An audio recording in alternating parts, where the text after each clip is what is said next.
Welcome to Love Notes with William Clarks, where we get to talk about love and relationships, where we have conversations on love and relationship.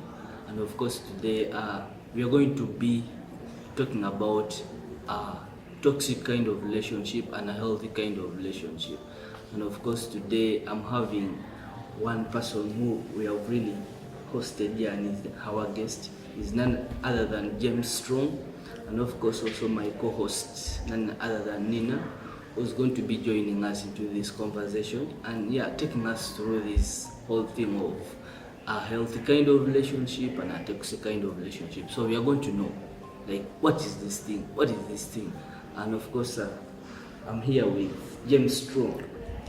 So please tell us more about yourself and tell us your current status. Are you single? Are you dating? Or you're somewhere in between? That's a very nice question. A very nice question. Otherwise, my name is James Erasmus Opalot, but you can call me James Strong. Oh yeah. So that's it about my name. I serve at Worship Harvest Ministries here at Mukono Central in different positions. Currently as a music director and having different other responsibilities here and there. Yeah. About relationships, it's quite an interesting question, and by the fact that now we're talking about toxic and healthy relationships, it's a very fundamental question. Probably I would like to pass it to my neighbor, and then we see how best we can get these conversations going. Hello, my name is Nina Achakara. You can just call me Nina. So this is Love and Relationships with William Clarks, and I'll be asking some few questions from the expert James Strong. Yeah, you all know it. So, personally, I would like to ask, are you single? Are you taken? I'm also curious. Is somewhere in between. Yes, sir. Of course, today we're having conversations about toxic relationships and healthy kind of relationships. And I'm sure, at least you've been in a relationship. It's so true. I'm very sure about it's very that. True. And you can really tell a healthy relationship and a toxic kind of relationship. So I want you to tell us, like, how do you differentiate between these two? How do you know that I'm actually in a toxic relationship and I'm in a healthy kind of relationship? Like, how are you able to tell between those two, according to your experience that you've had in your past relationship? So meanwhile, just putting a disclaimer in there is that with the way I have gotten to know relationships, with the way I've dated, I think it's easier for me to share from my experience, but my experience has a lot of loopholes, has a lot of holes that if I shared from it, there's so much to learn from. But importantly, I think is for us to know what would we like to, what would we really, how do we differentiate the two. True. So it's very true. I have been in a relationship before. I've been in a relationship. How did it end by that? That is too fast. It's too early. It's too early to ask that question. Tell us, what is a healthy relationship? What's a toxic relationship? All right. So in my perspective, a healthy relationship is one where, first of all, you the people who are dating, or you people in the relationship, must first of all be healthy.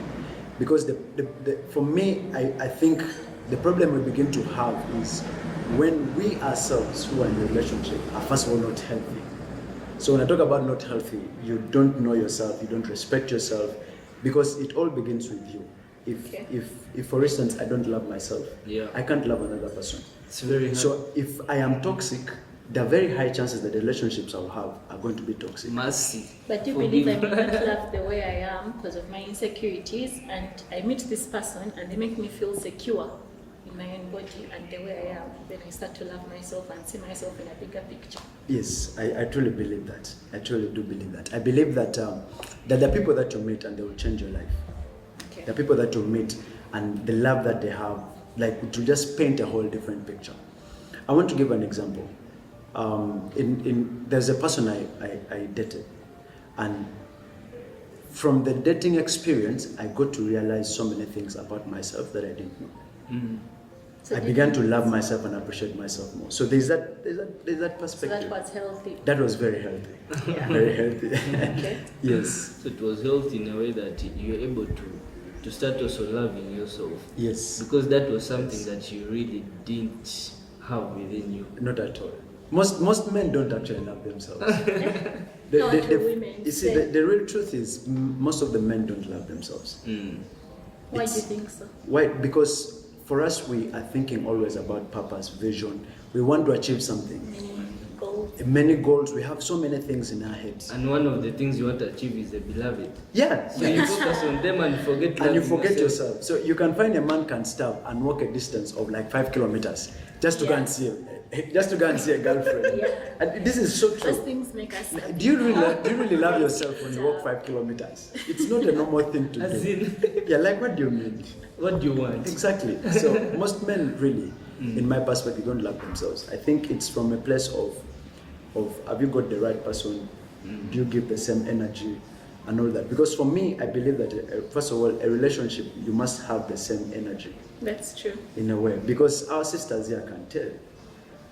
When you're not in the same, if you're not moving in the same You're not energy, on the same page. yeah, it's very difficult. It's like work. Yes. So for me, that's what I think. So- The first thing first is that all of you must be healthy. So a healthy relationship begins with healthy people.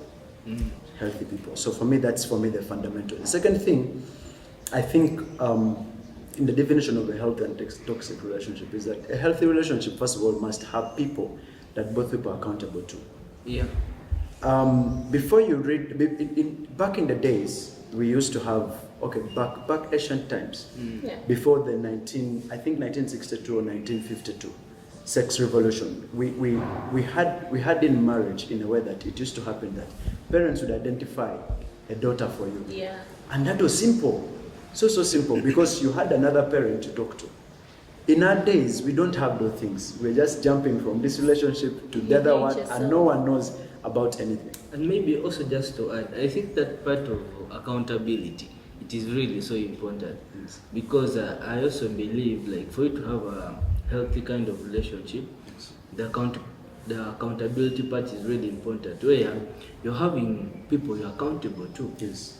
Because the moment you're having people you're accountable to, it's easier, like, to really figure out stuff and many things. Yeah. Because you know, okay, at this time I'm at this place. Yes. At this time, I'm also the other place. Yes. Because I have someone who follows me up, who's always asking me, okay, what are you doing at this particular time? Yes. Yes. What is your schedule for today? What are you doing? What there? are you doing? Where are you? Where are you? Yes. and so that is really important because you're having someone you're accountable to. Yes. And because of that, it gives also, it removes this theme of insecurities Yes. and all that. The women like it. I know the women out there also like this point. They like They like it so much. Yeah, they like it so much because when you're having someone you're accountable to, it's easier. Yes. It's really easier. Yes. Yeah. Yeah, so I think still strongly on the point of accountability. It's easier when you see many of us men are not used to accountability. We don't like being asked where are you, and yet when you enter a relationship, it's the thing. Yeah, a woman is it's asking you where are you, what are you doing there, what did you have for lunch, what, and for us men we're not used to it. But I think guys in a way like it when their women ask them those questions. Maybe for a guy to ask, it's kind of weird. Like a guy doing all that, men don't have time for these things. But women usually like to ask such questions. And I think in a way, it kind of makes a guy feel good to know that your girlfriend cares. She asks, have you eaten? Are you feeling well? All those questions are important. Yeah. So yeah. I think that's so rich. Yeah. That's so rich. So yes. And also to add on the accountability part, I think it's really important when you're in that process of being accountable to someone. Yes. It's important for both partners to know the people you're accountable to. Yes. That is really important. Because at the end of the day, you're saying you're accountable, but like your partner doesn't know even who are you accountable to. Yes. And that's where the problem most times comes from. Because if you know the person, like, for example, it's okay, I'm accountable to someone, and my partner knows I'm accountable to this person. It's easier for them to call that person and be like, okay, where is this person today? like it's easier. There's always that connection. Yeah. So I think the accountability part is really so important Yeah, for a healthy kind of relationship. I second you. I think the second thing to just accountability is also, like I said, the first thing is for you to know yourself. So as also the accountability part is in it, I think also you need to be in a space where both of you are in the know of what actually is happening. Because it's very interesting that you could be the only one in the relationship. You're dating her. Yeah, you're dating her and she's not dating you. Or you're dating yourself. I mean, those things have happened. So I think the second thing is really to really seek knowledge where both of you are in a space where both of you are exposed to the same kind of knowledge. Yeah, true. Yeah, because you could be accountable and knowing the person that you're accountable to, but also you have a knowledge gap. True. Because like the Bible says in Hosea, I think 4:6, it says, "My people perish because of Lack of knowledge. Lack of knowledge." True. So also I think that for you to genuinely have a relationship, a healthy relationship, is that you need to seek knowledge on how, because many men don't actually know how to relate. Yeah. They will treat you in a relationship as a woman, as a bro. Yeah. Yeah, it's true. Yeah, it's also true. They will treat you like a bro, and yet you women need a certain kind of care. When I'm talking to you in You public, need attention. you need attention. When I'm talking with the bros, when I come home, I'm expecting to talk about football. You don't relate at all. Yeah. You see that? So it becomes challenging. So I think also we talk about things like quality time. For women, quality time is so many different things. Very important, Holding trust hands, Those going small out things. to talk. Giving cuddles. What do you mean? Cuddles. For a man, that is weird. It's also weird. So I think seeking knowledge is one thing that also helps you to have a healthy relationship. You must seek knowledge.